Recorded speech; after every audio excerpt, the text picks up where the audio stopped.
Welcome to our fourth class in the series titled Supporting Roles. This week we will be focusing on the sisters Mary and Martha. But first, just a word about next week. Next Sunday is Super Bowl Sunday. That's February 8th. And just so that you can make your own plans, we will not be meeting in person at church, but I'll still be making a video for you all to watch. And I will email you a link next Saturday so you can watch the video either on the next Sunday or anytime after that, the next week. You can take the quiz and then email me your answers. Our homework this week was to be reading Luke 10, John 11, and John chapter 12. And we'll discuss that this week. And also to be reading that little section, the first 2 pages of Romaine's book, the reason for writing this book. I hope you're starting to read the Romaine book. I had a blast reading it this week. I can still hear his voice and see the scowl on his face sometimes. Over the coming week, we'll try to fit in some time to discuss more about Romaine. So, and our memory verse is Mark 10, 43 and 44. And we're still working on this now, aren't we? Yet it shall not be so among you. Try to say it with me. But whoever desires to become great among you shall be your servant. And whoever of you desires to be first shall be slave of all. In fact, we're going to take a few minutes and look at that last verse, verse 44. Last week we looked at verse 43. We kind of picked it apart. This week I want to look at verse 44. Now, as you know, I like to look at original languages, like Greek. This is the passage. Language can be a bit tricky at times. We don't always get some of the nuances when someone speaks like this.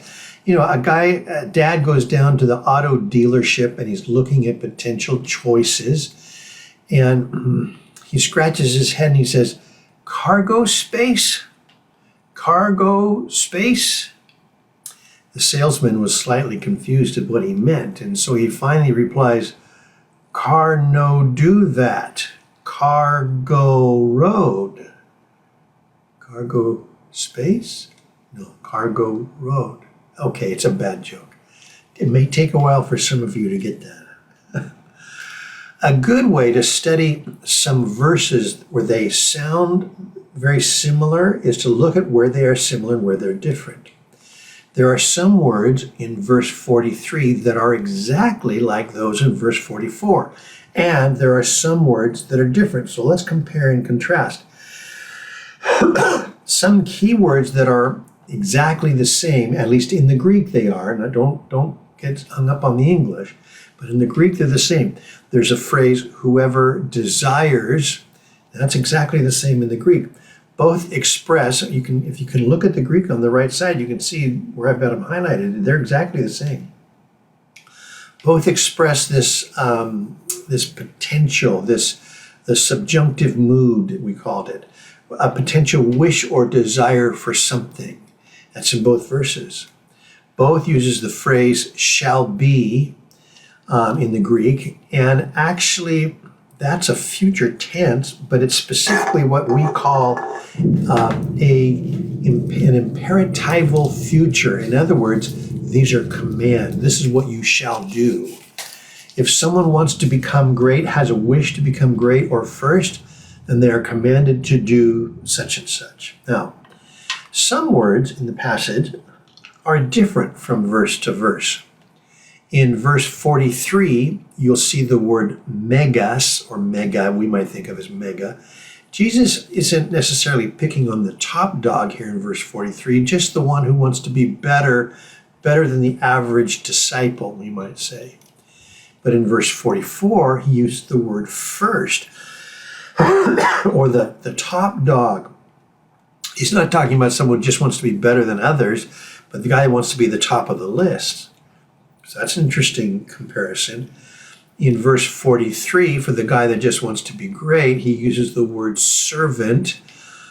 This is someone who gets something done when he's asked. It's being somebody's assistant. It's used for someone who serves food and water like a waiter. But the focus on the servant is on the work that he does. It's what he does. That's the servant. Verse 44 uses a very similar word. In fact, often they're interchangeable sometimes in the scripture. But the word here is slave or doulos. The word carries the idea of one who is solely committed to another. In other words, the focus of a slave is on the relationship with his master. It's his relationship with the master. And so Jesus uses it in contrast with the one who he pairs it up with the guy who wants to be first. If you want to be first above all the other disciples, then you're not just committed to doing the work, but you've got to be wholly committed to, don't think just Jesus as the master, but here you have to be committed to all the other disciples. The first one doesn't command others, he serves them, the other disciples. Now, F.B. Meyer wrote this. I've always loved this quote. He says, I used to think that God's gifts were on shelves, one higher than the other. The higher you reached, the more you received. Now I know that God's gifts are actually on shelves, one lower than the other, and the lower you bend, the more you receive. That's what this verse is talking about. You need to learn to serve others. One last picture of what it means to be a slave or a doulos. And you'll notice that I'm going to show a passage where the King James actually will translate doulos as servant. So I know it's going to be confusing with the English, but it's using the word doulos. Luke 17, verses 7 through 10. Now, actually, both words are used here. And Jesus says this, and which of you, having a servant plowing or tending sheep, will say to him when he has come in from the field, come at once and sit down to eat? But will he not rather say to him, prepare something for my supper? That's what the master's going to say. And gird yourself and serve me till I have eaten and drunk. Afterward you will eat and drink. Does he thank that servant because he did the things that were commanded him? I think not. So likewise you, when you have done all those things which you are commanded, say, we are unprofitable servants. We have done what was our duty to do. Now, the word serve in verse 8, if you see it in verse 8, I put it in orange, it's related to our diakonia word. And yet all the other words that I've got underlined in yellow, those are all doulos in the Greek. So diakonia focuses on the work, whereas doulos focuses on the master. Now looking at this passage here in Luke, don't get me wrong. I think it's a good thing to say thank you to others. But too often we are serving with the expectation of getting something out of our service, whether it's friends or profit or even just somebody saying thanks. Yet serving, or we might say slaving, should be all about our relationship with our master.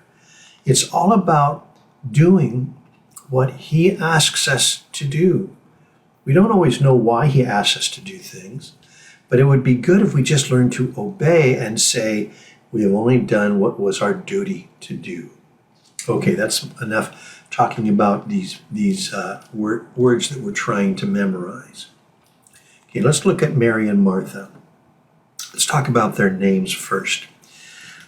We've looked at the name Mary back on our first week when we did Mary Magdalene. Her name comes from the Hebrew name Miriam, or even more from the word Mara, which means bitterness, rebellious, or obstinate. Martha comes from a Chaldean word meaning dominant one, mistress. She was rebellious, or lady. what an interesting word. Now, I know I've spent time each week telling you what the names of our study subjects mean. But to be honest, sometimes we make just a bit too much out of the meaning of names. So don't go down. I'm not sure that I want to pull too much out of what these gals' names mean. I'm just trying to be consistent with the other studies. Someone wrote, my new neighbor lady owns several cats. On a recent visit with her, she introduced her cats to me. And so the neighbor lady said, well, that one's Astrophe, that one's Erpiller, the other one, next one is Aract, and the last one is Alog. And so the person talking to her says, well, where on the earth did you get such unusual names? And the neighbor said, oh, well, those are just their last names. Their first names are Cat, Catastrophe, Cat Erpiller, Cat Aract. Okay, enough about names. Back to Mary and Martha. I have a hard time thinking either of these ladies are rebellious, and yet that's kind of what their name means. We're going to go look at 3 separate passages now where Martha and Mary show up, and hopefully you've read these for your homework. We're going to start in Luke chapter 10, and we're going to start in verse 38. Now it happened as they went that he entered a certain village, and a certain woman named Martha welcomed him into her house. And she had a sister called Mary, who also sat at Jesus' feet and heard his word. But Martha was distracted with much serving, and she approached him and said, Lord, do you not care that my sister has left me to serve alone? Therefore, tell her to help me. Jesus answered and said to her, Martha, Martha, you are worried and troubled about many things, but one thing is needed, and Mary has chosen that good part which will not be taken away from her. Let's back up and just put this in a place. He came to a village. Now we know from other passages that this village is called Bethany. And here's another name. Bethany can either mean a house of figs or house of misery. Okay. Let's put it on a map. Now, the village of Bethany is located on the road from Jerusalem to Jericho. Do you see Jerusalem and Jericho there? And Bethany's kind of in between them. It's still up in the hills. And it's about 2 miles east of Jerusalem, just past the Mount of Olives. And today, there is, if you were to visit Bethany, like we're seeing here, there's actually a place there called the Tomb of Lazarus. That's kind of fascinating. Okay, now it says that this Mary, back in our passage, Luke 10:39, she sat at the Lord's feet. Here comes a quiz alert, first quiz alert. Number 1, learning and yielding. Learning and yielding. This is what a disciple does. Sitting at the feet of their master is learning and yielding. You can even see this way back in the time of Moses, when Moses speaks of God's relationship with his people. In Deuteronomy 33, it's an interesting passage.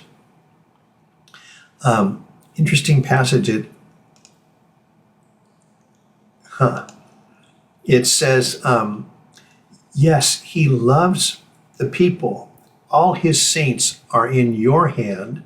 They sit down at your feet. Everyone receives your word. Now, if you listen to it and look at those pronouns, it's almost as if Moses is saying that all of the Father's saints are in the hands of Jesus, sitting at Jesus' feet and receiving Jesus' words. That's kind of the way it reads to me. And this is just like Mary. Sitting at someone's feet implies submission. When Joshua conquered the land, he ordered his captains to put their feet on the necks of the kings they had conquered.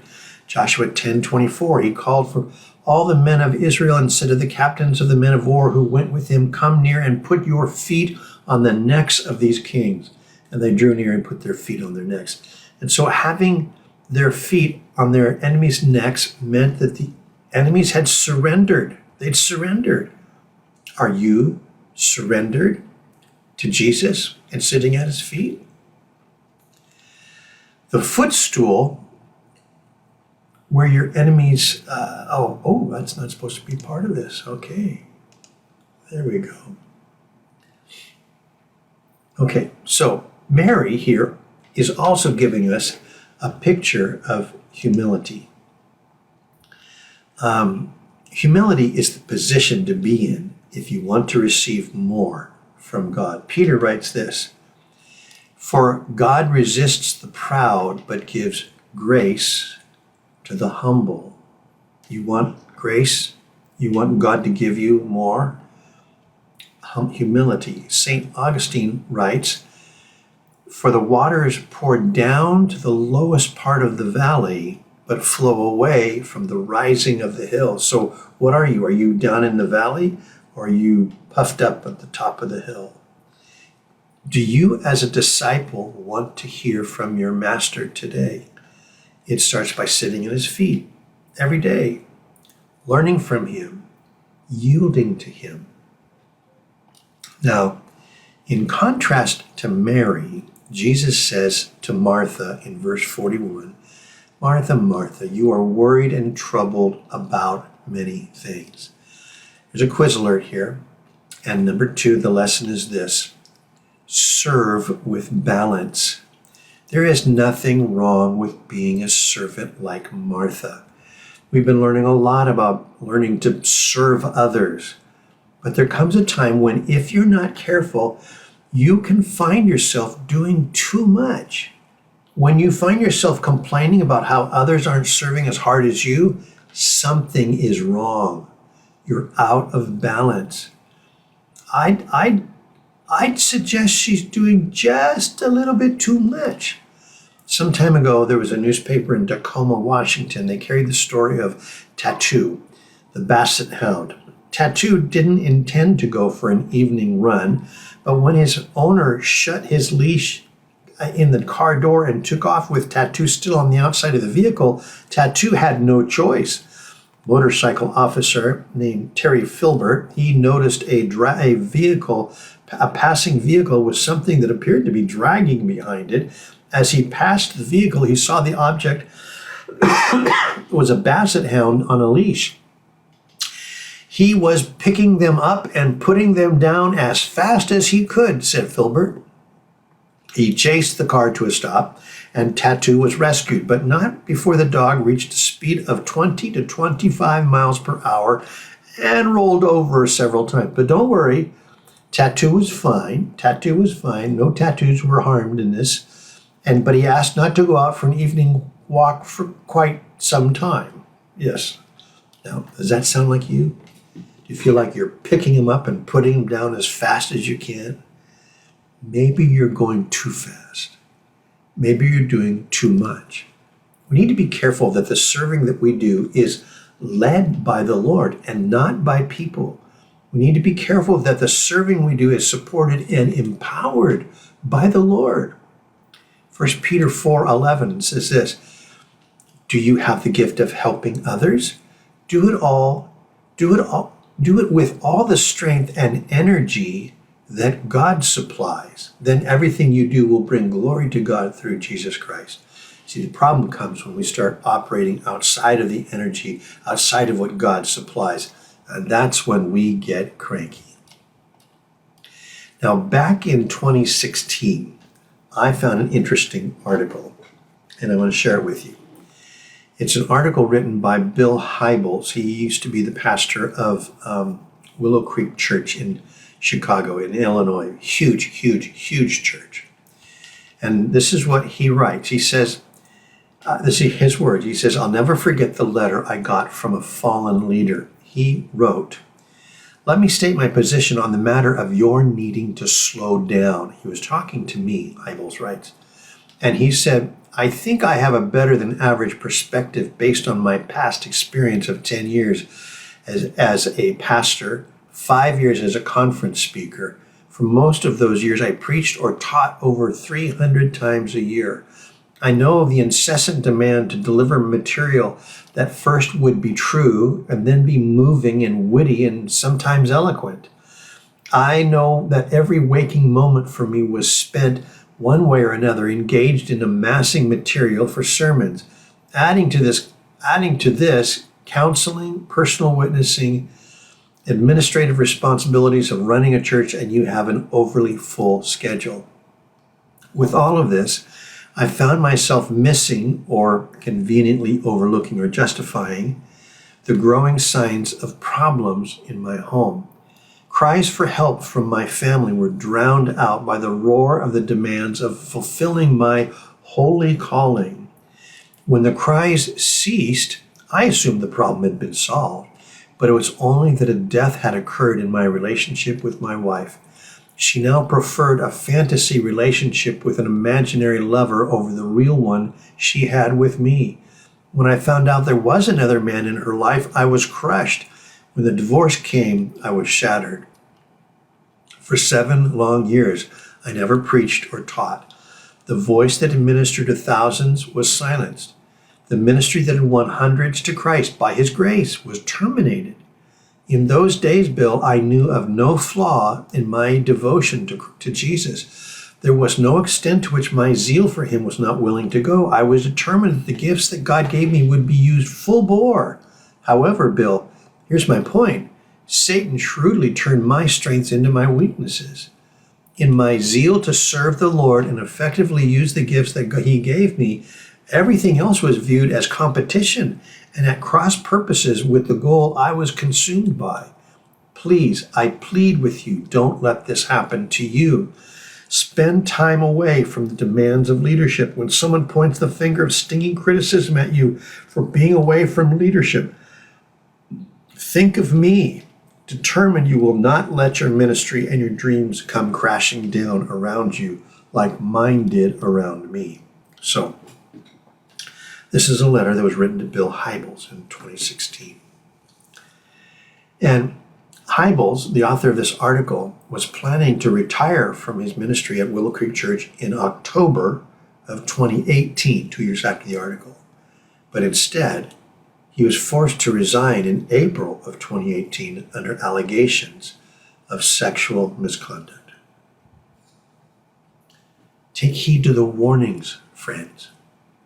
God wants us to serve Him, but He wants us to serve Him in His strength and in the things He actually has called us to do, to serve Him with balance in your life.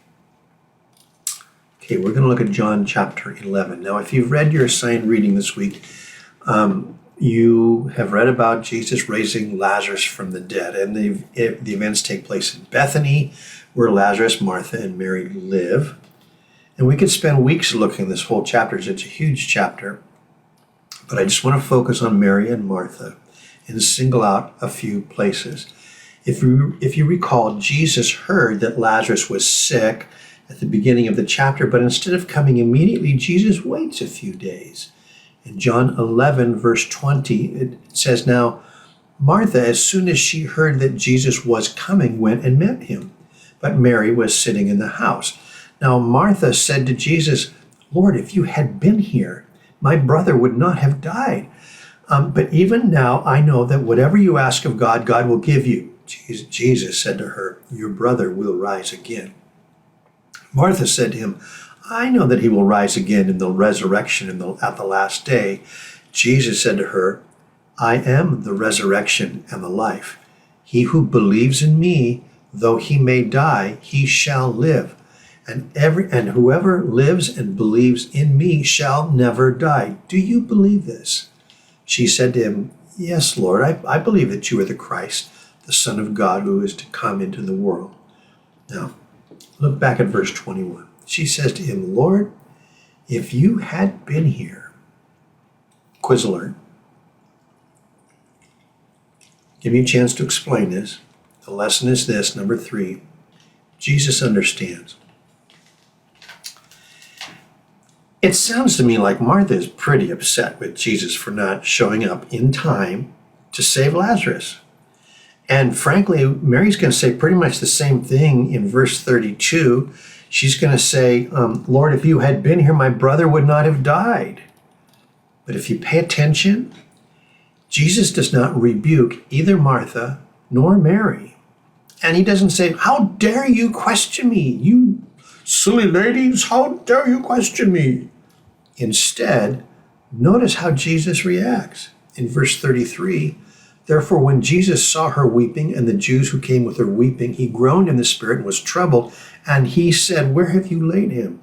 And they said to him, Lord, come and see. In verse 35, Jesus wept. He wept. He understands. When my sons were growing up, there were times when I had to tell one of my boys no. Now, these are not pictures of my sons. These are just kids. Sometimes I had to say no to my kids, and they didn't always like to hear that word from me. Yesterday, I was hearing my own son experience this with his 3 children, just downstairs. In fact, yesterday is today, and they're down there now. When our kids were little, there might be times that I would even get an emotional response like, I hate you. How dare you tell me no? I hate you. Now, I didn't enjoy hearing that coming from my children. But I knew that at that stage in their maturity, they're going to get past it. They're going to get past it.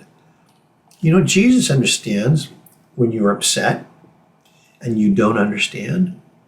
He gets it. Don't get me wrong, I'm not trying to encourage you to complain when you don't understand, but I want you to know that Jesus understands. Psalm 103, verse 14, he knows our frame. He remembers that we are dust. He knows that we're flawed. Hebrews 4:15, we do not have a high priest who cannot sympathize with our weaknesses, but was in all points tempted as we are, yet without sin. Let us therefore come boldly to the throne of grace, that we may obtain mercy and find grace to help in time of need. He can sympathize with us in our weakness. We need to learn to run to him instead of complaining. He understands. Now back to our text in John 11. Let's pick it up in verse 38. Then Jesus, again groaning in himself, came to the tomb. It was a cave, and a stone lay against it. Jesus said, take away the stone. Martha, the sister of him who was dead, said to him, Lord, by this time there is a stench, for he has been dead 4 days. Jesus said to her, did I not say to you that if you would believe, you would see the glory of God? In verse 41, then they took away the stone from the place where the dead man was lying. And Jesus lifted up his eyes and said, Father, I thank you that you have heard me. And I know that you always hear me because of the people who are standing by, I said this, that they may believe that you sent me. Now, when he had said these things, he cried out with a loud voice, Lazarus, come forth. And he who had died came out, bound hand and foot with grave clothes, and his face was wrapped in a cloth. And Jesus said to them, loose him, let him go. Lazarus, come forth. Now, here's a quiz alert. Number 4, the point's this. It's not over. It's not over. For Mary and Martha, their complaint was based on the assumption that it's over for Lazarus. Jesus was just too late, and it's too late. It's over. But you know what? It wasn't. When you get to the end of the story, you realize it wasn't over. We may not understand the difficult things that are happening to us. Sometimes things seem kind of final, but we serve a God who knows what he's doing. He knows what he's doing. God may not raise your Lazarus from the dead today, but until Jesus comes back, you don't know what kinds of things God has in mind with the difficulty you're going through. You don't know the end of it. Back in the book of Genesis, I imagine that Joseph could have gotten pretty upset when his brothers sold him as a slave to the Midianite traders. I imagine he might have been frustrated being a slave in Potiphar's house. I'm sure Joseph could have been quite angry when Potiphar's wife falsely accuses him of taking advantage of her, and he gets thrown into prison. I would imagine that Joseph got frustrated in prison when he interprets the dreams of 2 of Pharaoh's head ministers, and the cupbearer, he forgets to tell Pharaoh all about him, and Joseph's left there in prison for 2 more years. Yet throughout Joseph's life, one phrase keeps popping up over and over. The Lord was with Joseph. The Lord was with Joseph. Now, For those of you who've read the story of Joseph, you know that his story doesn't end in prison. The cupbearer did finally remember Joseph. Joseph gets to interpret a dream for Pharaoh, and Joseph gets promoted to be the number 2 man in Egypt, and Joseph basically saves the world, including his own family back in Canaan. When Joseph's brothers finally begged him for forgiveness, look at how he's able to reply. Joseph said to them, "Do not be afraid, for am I in the place of God? But as for you, you meant evil against me, but God meant it for good, in order to bring it about as it is this day, to save many people alive." It's not over. It's not over. Think about the difficult things that you might be going through. It's hard not to sink into discouragement or frustration. But God's not finished yet. You don't know the end of the story. Mary and Martha were initially quite upset with Jesus, but the story's not finished. Jesus was going to raise Lazarus from the dead, and Jesus was planning on displaying one last great miracle for Israel before he was arrested and crucified, and it had to do with their brother. Look at John chapter 12, our last passage, John 12, verses 1 through 8. Then 6 days before the Passover, Jesus came to Bethany, where Lazarus was who had been dead, whom he had raised from the dead. There they made him a supper, and Martha served. She's serving again, but Lazarus was one of those who sat at the table with him. Then Mary took a pound of very costly oil of spikenard, anointed the feet of Jesus, and wiped his feet with her hair. And the house was filled with the fragrance of the oil. Verse 4, but one of his disciples, Judas Iscariot, Simon's son, who would betray him, said, verse 5, why was this fragrant oil not sold for 300 denarii and given to the poor? This he said, not that he cared for the poor, but because he was a thief and had the money box, and he used to take what was put in it. But Jesus said, let her alone. She has kept this for the day of my burial. For the poor you have with you always, but me you do not have always. Now, it says the house. I love this. I love this picture. The house was filled with the fragrance. Here's our last quiz alert. And number 5, the lesson is this: extravagant worship. Extravagant worship. I would imagine that Mary's gift to Jesus was at least in part because of her gratitude for Jesus raising Lazarus from the dead. I'm sure that was a part of it. Jesus said that Mary's gift was also to prepare his body for death, his burial. It was a gift of love to Jesus before it's too late. Instead of giving him roses at his funeral, she gave them to him while he was still alive, kind of like that. Wiersbe says this: her act of love and worship was public, spontaneous, sacrificial, lavish, personal, and unembarrassed. Jesus calls it a good work in Matthew 26:10. She has done a good work for me. The Greek word for good there is kalos.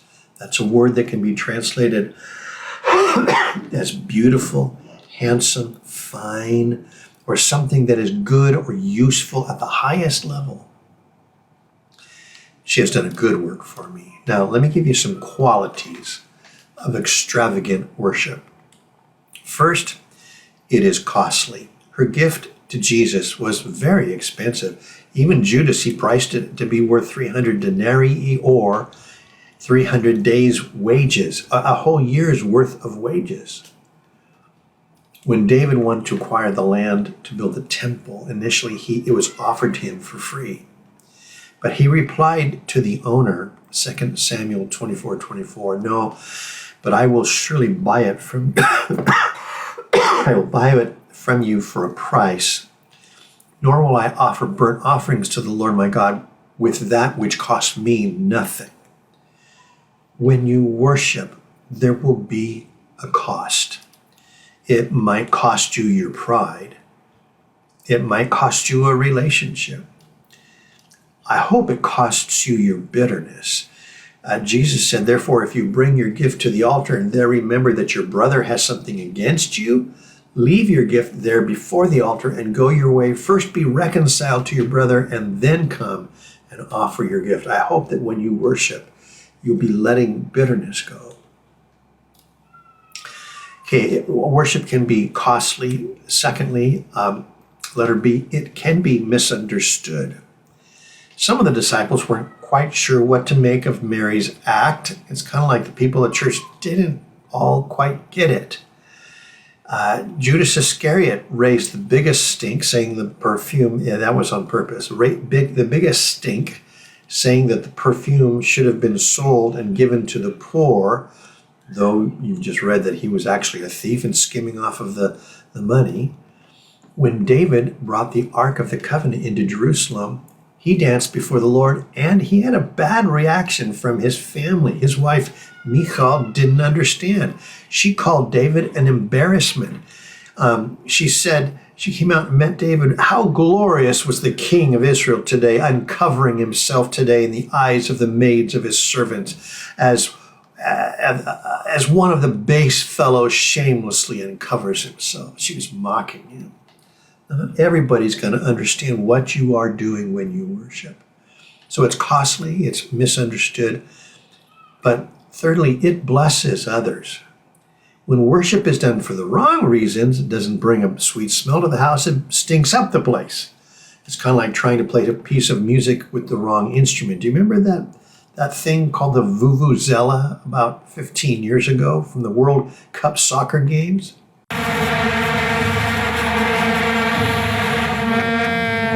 Yeah, that was pretty bad back in those days. When worship is done correctly, it affects those around us. The fragrance fills the house. Spikenard, which she put on Jesus, it's not an offensive odor. It's a beautiful smell. Spikenard comes from a fragrant plant found in the mountains of Chile, India, and Nepal. And here it's brought that's why it's so costly. The underground stems are crushed and distilled into an aromatic oil and used in perfume and medicines. Jesus said this was for his burial. A few days later, as they laid him in Joseph's tomb, the smell of that spikenard would still be in the air. Jesus also said that what Mary had done would bless people all around the world. Mark 14:9. Assuredly, I say to you, wherever this gospel is preached in the whole world, that what this woman has done will also be told as a memorial to her. When we do worship right, it can bless those around us. And lastly, it is for Jesus. Worship is for Jesus. In the end, we don't do worship for others. We don't worship so other people will notice or be blessed. We do it for Jesus. There's a picture of William Watson Perky. He was a professor, but before he was a professor, he was a bomb disposal expert for the Air Force. Pretty dangerous job. And he wrote this. Perhaps you've heard these words. Sing like no one's listening. Love like you've never been hurt. Dance like nobody's watching. And live like it's heaven on earth. Well, when we worship, it's not for nobody. We're worshiping for Jesus. We're worshiping Jesus. There is one who is watching. When David brought the Ark of the Covenant into his capital city, pay attention to who he was trying to impress. Then David danced before the Lord with all his might, and David was wearing a linen ephod. And don't misunderstand me. I'm not trying to encourage you to make a big scene in church and act over the top. That's bringing attention to yourself, not to Jesus. But make sure that as you worship, you are doing it for Jesus. You are doing it to Jesus and not those around you. And so those are our lessons from Mary and Martha. Now, here's the quiz. If you are taking this online, you can pause it here and write out these fill in the blanks and then email me your answers to get your credit. There's the quiz. And homework, I'm not going to give you any Bible reading this week. I'm going to go easy on you. But I do want you to read Romaine's chapter on the assistant pastor. It's only 7 pages. It's a real quick read, 5-minute read. But read it a couple of times. I just love the way Romaine says things. And keep working on those 2 verses, Mark 10, verses 43 and 44. And again, as a reminder, next week is Super Bowl Sunday. We will not be meeting in person at church, but I will be getting you a link to the video. There's still going to be a teaching. There's still going to be quizzes. You can email me the answers. You'll all be doing it online next week. But at least that way you can have your Super Bowl parties. And so let me end with this. I pray that the Lord would bless you and keep you. I pray the Lord would make his face shine on you and be gracious to you. I pray the Lord would lift up his countenance on you and give you his peace. Amen.